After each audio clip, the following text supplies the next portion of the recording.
They said Gideon Vale owned everything the eye could see: the cattle trails, the rivers, the rail contracts, even the men carrying rifles through the Wyoming territory. But when Rose Bennett first found him, he was lying face down in the dust like a dead man abandoned by the frontier itself, bleeding into the cracked earth beneath a dying cottonwood tree, while buzzards circled slowly overhead. And if she had known the unconscious cowboy she dragged into her wagon with trembling hands was the very ranch baron whose empire had quietly destroyed her husband, stolen water from her land, and pushed her family to the edge of starvation, she never would have brought him home, though years later she would remember that moment differently.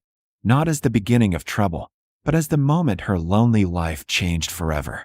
The storm had rolled in fast across the plains that afternoon, turning the horizon black with dust and wind, and Rose Bennett had already been fighting panic long before she saw the body near the creek bed, because one of her wagon wheels had started splintering 10 miles outside town, while the sack of flour she'd traded nearly her last coins for threatened to tear open every time the wagon lurched over the rough trail. Beside her sat 8-year-old Millie wrapped in an old blanket, coughing weakly from the cold she'd carried for days, and Rose kept whispering promises she no longer knew how to keep: that things would improve, that spring would come soon, that they would somehow hold on to the farm her husband had died trying to protect. Since Caleb Bennett's death 2 years earlier beneath a collapsed cattle scaffold on a neighboring ranch, Rose had learned the frontier showed mercy to no one, especially widows. Debt collectors had visited her cabin twice that month alone. The creek feeding her crops had nearly dried after upstream ranchers redirected water toward their own cattle fields. Most nights, she skipped meals so Millie could eat, and yet every morning she still woke before dawn, pulled on her boots, and fought for another day, because surrender was the one luxury poor people never seemed allowed to have. The wind sharpened as she guided the wagon beside the dry creek bed, and that was when Millie suddenly pointed through the dust and whispered, "Mama, there's somebody there." At first Rose thought it was Debris tangled beneath the brush, but then she saw the shape of a horseman sprawled awkwardly against the rocks, one arm stretched beneath him, coat soaked dark with blood. Her instincts screamed at her to leave. Men died on the frontier every day, and strangers often brought trouble worse than death itself. But then the wounded man shifted weakly, letting out a strained breath that sounded painfully human against the howl of the storm, and Rose felt her conscience trap her before she could look away. She climbed down carefully, revolver shaking in her hand as she approached him. The cowboy was broad-shouldered, even beneath the dust and blood, older than she first expected, perhaps somewhere near 40, with dark hair streaked faintly with gray near the temples, and a hard jaw shadowed by days of stubble. A bullet had torn through the side beneath his ribs, and fever burned through his skin when she touched his neck. His horse was nowhere in sight. Neither was the man who had shot him. "Sir?" she called cautiously, kneeling beside him. His eyes opened only briefly, cold gray beneath heavy exhaustion, and for one strange second Rose saw something dangerous there. Not cruelty exactly, but the kind of authority that made other men step aside without question. Then his gaze unfocused again. "Name?" she demanded quietly, still gripping the revolver. The stranger swallowed painfully before answering in a rough whisper. "Gideon." That was all. No last name. No explanation. Just Gideon. Thunder cracked overhead. Rose glanced toward Millie sitting frightened in the wagon, then back at the dying stranger bleeding into the dirt. Logic told her to ride away before whoever shot him returned, but logic had never helped her sleep at night. With enormous effort, she dragged Gideon into the wagon while he drifted half-conscious beside sacks of feed and supplies, his blood soaking into the wooden boards as the storm swallowed the plains behind them. By the time they reached the cabin after nightfall, rain hammered the roof so violently Rose could barely hear herself think. Their home sat isolated beneath the foothills, a tiny weather-beaten structure with one bedroom, a crooked porch, and a barn that leaned farther sideways every winter.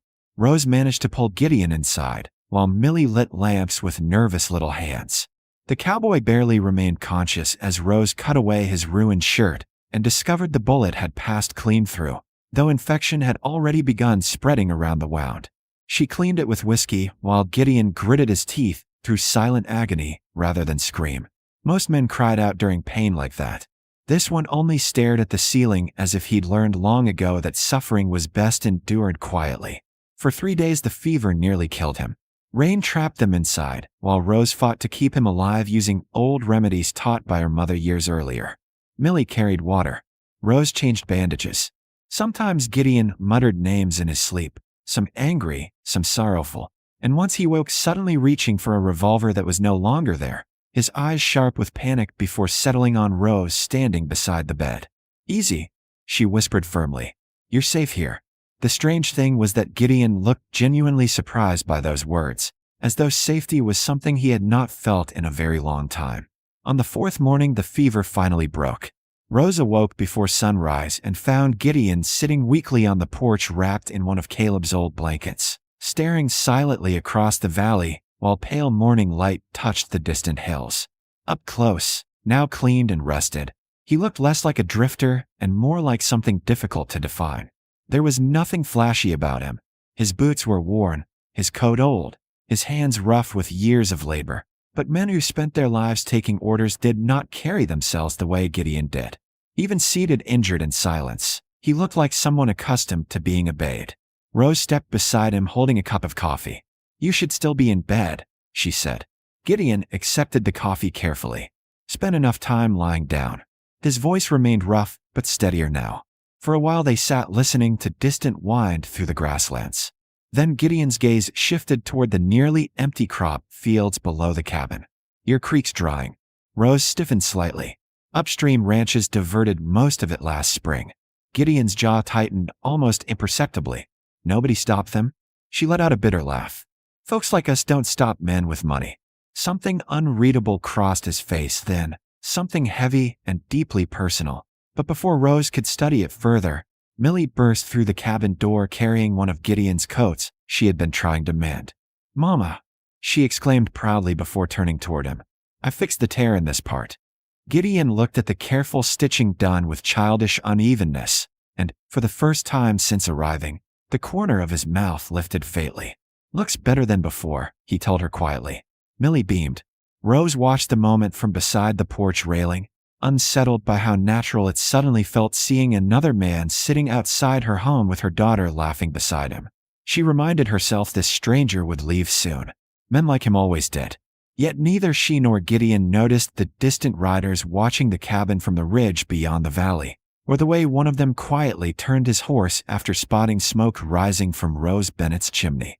Nobody in the Wyoming territory ever spoke Gideon Vale's name quietly. Men either feared it, cursed it, or followed it, and Rose Bennett would later remember the exact moment she realized the wounded cowboy sleeping beneath her roof was not merely connected to power, but was power itself.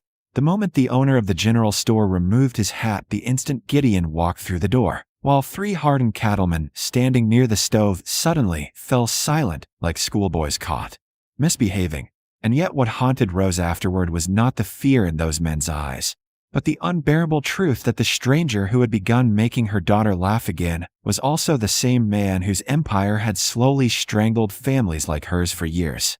Nearly 2 weeks had passed since Rose dragged Gideon half dead from the creek bed, and though winter winds still swept cold across the valley, an uneasy rhythm had formed around the little cabin beneath the foothills. Gideon healed faster than Rose expected, though she often caught him hiding pain whenever he thought she was not looking. Even wounded, he refused to sit idle. Every morning before sunrise Rose would wake to the sound of hammering outside, only to find Gideon repairing broken fence posts, reinforcing the chicken coop, or chopping enough firewood to last them a week despite the bandages still wrapped tightly around his ribs. Rose argued with him constantly about overworking himself. Gideon ignored her almost every time. Millie, meanwhile, had attached herself to him completely. The little girl followed Gideon through the property like a shadow, asking endless questions while he patiently showed her how to saddle a horse properly, identify animal tracks near the creek, and whistle sharply enough to call chickens from the yard. Rose had not heard her daughter laugh this much since Caleb died, and though part of her treasured the sound, another part remained deeply afraid of it, because happiness had become something dangerous in her life, something that could vanish the moment she trusted it too much. Gideon seemed equally cautious around the growing closeness between them. Some nights Rose would find him sitting alone outside beneath the porch lantern, staring across the valley with the distant expression of a man carrying ghosts no amount of money or land could bury. He rarely spoke about himself unless Millie asked direct questions, and even then his answers stayed frustratingly vague. "You got family somewhere?" Millie had asked one evening while helping him mend tack straps near the barn. Gideon's hands paused briefly before continuing their work. "Used to," he answered quietly. That was all. Rose noticed the sadness in his face afterward and wisely chose not to press further. Yet the longer Gideon remained, the more impossible it became to ignore the contradictions surrounding him. He knew too much about contracts, cattle prices, rail routes, and land law for an ordinary cowboy. Once, while helping Rose sort through foreclosure notices spread across the kitchen table, Gideon scanned the documents for barely 10 seconds before identifying legal manipulation buried deep within the wording. "These interest rates were altered after signing," he said coldly. Rose stared at him in surprise. "How would you even know that?" Gideon hesitated. "I've seen men use tricks like this before." There were other moments too. Men in town acted strangely whenever they saw him. Ranch hands nodded nervously in his direction. One older cattle buyer had nearly dropped his coffee cup after spotting Gideon near the feed store, though Gideon quickly turned away before conversation could begin. Rose tried convincing herself she was imagining things until the morning she discovered the pocket watch. Gideon had gone outside with Millie to repair part of the barn roof, while Rose cleaned the small room where he slept. As she lifted his coat to shake dust from it, something heavy slipped from the inner pocket onto the floorboards. Rose bent down and froze. The watch gleamed silver even in the dim light, expensive enough to feed her family for months. Engraved across the back were the initials GV beneath a sentence that made her blood run cold. "To the man who owns the valley." Rose stared at the words for a long moment, while realization slowly settled over her like ice water. There was only one man people called that in Wyoming territory: Gideon Vale, owner of the largest cattle empire for 40 miles in every direction. The man blamed for dried-up creeks, seized homesteads, violent land disputes, and the crushing rise of ranch monopolies across the territory. The man whose companies had swallowed entire communities whole. Rose heard footsteps approaching outside and quickly hid the watch back inside the coat just before Gideon entered carrying lumber over his shoulder. Their eyes met briefly, and something in Rose's expression must have changed because Gideon immediately stopped moving. Silence filled the room. "You gonna tell me who you really are?" Rose asked quietly. Gideon's face hardened, not with anger, but resignation. He set the lumber down slowly before answering. "You already know." Rose felt fury rise so quickly it almost frightened her. "Gideon Vale?" she whispered in disbelief. "The ranch owner?" Gideon gave a small nod. Rose stepped backward as though physically struck. Suddenly, every strange moment made sense. The way people reacted to him, the authority in his voice, the knowledge he carried. Shame burned through her chest as she remembered dressing his wounds, feeding him at her table, trusting him near her daughter, while never realizing she had invited one of the most powerful men in the territory into her home. "You lied to me," she said. "I never said I wasn't him. You let me believe you were some drifting cowboy." Gideon's jaw tightened. "Would you have helped me if you know?" Rose opened her mouth, but found no answer. Because the truth was no, she probably would have left him in the dirt. And somehow that realization made her even angrier. Millie entered through the doorway then, sensing tension immediately. "Mama?" she asked nervously. Rose turned away quickly, struggling to steady herself, while Gideon looked toward the little girl with visible regret. "Millie," he said softly, "why don't you go feed the chickens for a while?" She hesitated before obeying, leaving the adults alone again inside the cabin. Rose folded her arms tightly. "Men like you are why people around here starve." Gideon accepted the accusation without defense. Maybe. That answer caught her off guard. She expected arrogance. Excuses, not guilt. Gideon stepped toward the table slowly, wincing slightly from his healing wound. "I built those ranches after my brothers died," he said quietly. "Thought if I owned enough land, enough cattle, enough power, nobody could ever take anything from me again." His eyes lowered briefly. "Somewhere along the way I stopped seeing what men under me were doing in my name." Rose wanted to hold on to her anger, but something in Gideon's voice carried exhaustion deeper than pride. Before she could respond, Hoofbeats suddenly echoed outside. Fast. Urgent. Gideon reacted instantly, every trace of weakness vanishing as he reached for the rifle near the door. Rose moved beside the window just as 3 riders appeared on the ridge overlooking the property. Even from a distance their faces were hard and armed. One of them pointed directly toward the cabin. Gideon's expression darkened immediately. "Get away from the windows," he ordered sharply. Rose looked at him in alarm. "Who are that?" Gideon kept his eyes fixed on the riders. "Men who should have left me dead beside that creek." And for the first time since bringing the wounded cowboy home, Rose Bennett realized the danger following Gideon Vale was far larger than anything her lonely little farm had ever faced before. By the time the first flames rose against the winter sky, Rose Bennett finally understood something terrifying about loving a man like Gideon Vale. The world did not allow powerful men to change peacefully, because too many others had grown rich from the cruelty attached to their names. And as gunfire echoed across the valley while armed riders stormed toward the ranch house through smoke and snow, Rose realized the wounded cowboy she once dragged from the dirt was no longer fighting merely for land or revenge, but for the chance to become someone different than the man the frontier believed him to be. The riders circling the cabin belonged to Silas Crow, one of Gideon's highest-ranking foremen, and the man secretly responsible for much of the corruption spreading through the valley for years.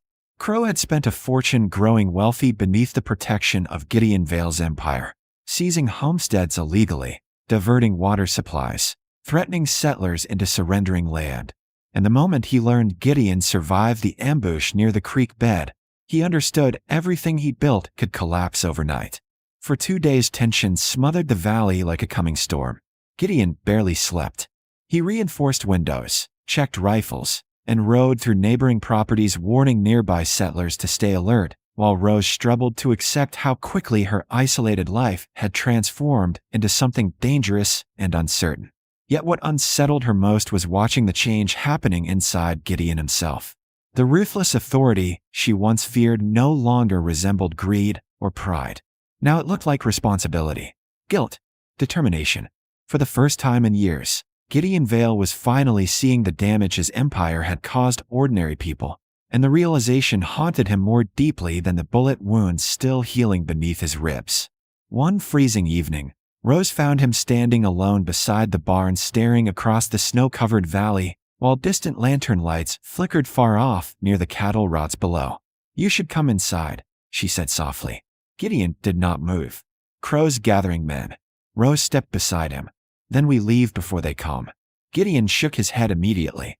"If I run now, he burns every homestead between here and the rail line before spring." His voice remained calm, but Rose heard the exhaustion buried underneath it. "This started because I stopped paying attention. I don't walk away from it again." Rose looked at him in silence for several moments. Weeks earlier, she would have gladly watched powerful men destroy one another from a safe distance. But somewhere between the fever nights, the quiet conversations on the porch, and the way Gideon treated Millie like she mattered, her anger toward him had slowly become tangled with something far more dangerous. She cared whether he lived or died now. That frightened her more than the armed riders gathering beyond the valley.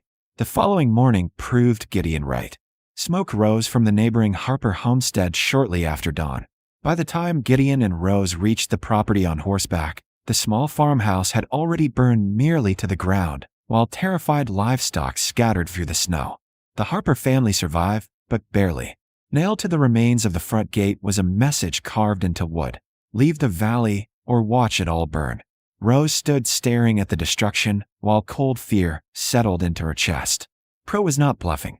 He intended to terrorize every family in the territory until Gideon either surrendered or disappeared permanently. That night Gideon finally made his decision. He would return to the Vale Ranch headquarters openly, reclaim authority over his empire, and expose the corruption inside it before Crow could destroy the valley entirely. "You can't go alone," Rose insisted immediately. Gideon gave her a tired look. "Rose, you nearly died alone already." The words escaped before she could stop them. Silence followed. Gideon studied her face carefully then, and something softened in his expression that neither of them dared name aloud. They rode for the main ranch at sunrise with Millie bundled safely between blankets inside the wagon. News of Gideon Vale's return spread faster than wildfire across the territory. Ranch hands stopped working when he rode through the gates. Stabled boys stared openly. Men who once profited from his absence suddenly looked terrified. Gideon wasted no time. Within hours he began firing corrupt overseers, restoring stolen water rights, canceling fraudulent debts, and publicly accusing several business partners of land theft in front of half the valley. Some men obeyed immediately. Others quietly rode away to join Crow. The war inside the territory had finally begun. But the emotional breaking point came not from gunfire, but from Millie. Late one evening after days of mounting tension, Gideon returned exhausted from meetings with settlers and lawmen only to find the little girl asleep in his office chair beneath one of his coats. Rose smiled faintly from the doorway. "She waited up for you." Gideon carefully lifted Millie into his arms without waking her. The child instinctively rested her head against his shoulder like she had done it her whole life. "She shouldn't get attached to me," Gideon said quietly. Rose looked at him for a long moment. Little late for that. Gideon's eyes met hers then, and for one suspended second every unspoken feeling between them seemed to surface at once. Grief, loneliness, fear, longing. But before either could speak, gunshots suddenly exploded outside. Chaos erupted instantly across the ranch yard. Men shouted. Horses screamed. Flames burst near the southern barn as Crow's riders stormed the property under cover of darkness. Gideon shoved Millie safely toward Rose. "Lock the doors," he ordered while grabbing his rifle. The battle that followed turned the ranch into madness of smoke, snow, and gunfire. Crow's men attacked from multiple sides, setting fire to supply sheds while ranch hands loyal to Gideon fought desperately through the freezing night. Rose barricaded herself and Millie inside the main house until she suddenly realized the little girl was gone. Panic struck instantly. The back door stood slightly open. Millie had overheard the attackers threatening Gideon earlier that evening and, terrified he would die because of her, had secretly taken important land records Crow wanted before running toward the old cattle fort near the northern ridge to hide them herself. "Millie!" Rose screamed into the storm as Gideon's face went white with horror. Without hesitation, he rode directly into the gunfire after her. The final confrontation unfolded inside the abandoned cattle fort, while thunder rolled overhead and firelight flickered across collapsing wooden walls. Crow held Millie at gunpoint near the loft stairs when Gideon burst inside through smoke and flying embers. "You should have stayed dead beside that creek," Crow snarled. Gideon lowered his rifle slightly, blood already soaking through his side where another bullet had grazed him outside. "Let the girl go." Crow laughed bitterly. "You think changing now erases what you built?" For a moment Gideon said nothing because deep down he feared the man might be right. Then Rose appeared behind him holding her late husband's rifle with trembling hands.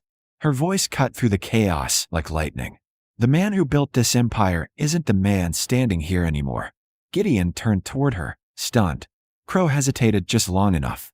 Gunfire exploded. The struggle ended violently seconds later when Gideon shielded Millie from the final shot and drove Crow backward through the burning loft railing. By dawn the fighting was over. Surviving riders surrendered. Lawmen arrived from town carrying warrants tied to Crow's crimes and the corruption inside the ranching network. But none of it mattered to Rose as she knelt beside Gideon in the snow outside the ruined fort while blood darkened his coat once again. "Stay with me," she whispered desperately, tears finally breaking free after weeks of restraint. Gideon managed a weak smile. "Thought you said you didn't trust men like me." Rose shook her head through tears. "Somewhere along the way, you stopped being that man." Months later, spring returned to the valley. Water flowed freely again through the restored creeks. Families once threatened with eviction worked their land in peace. And Gideon Vale, once feared as the coldest ranch owner in the territory, could now be found most mornings teaching Millie to ride horses through fields covered in wildflowers, while Rose watched from the porch of a home that no longer felt lonely.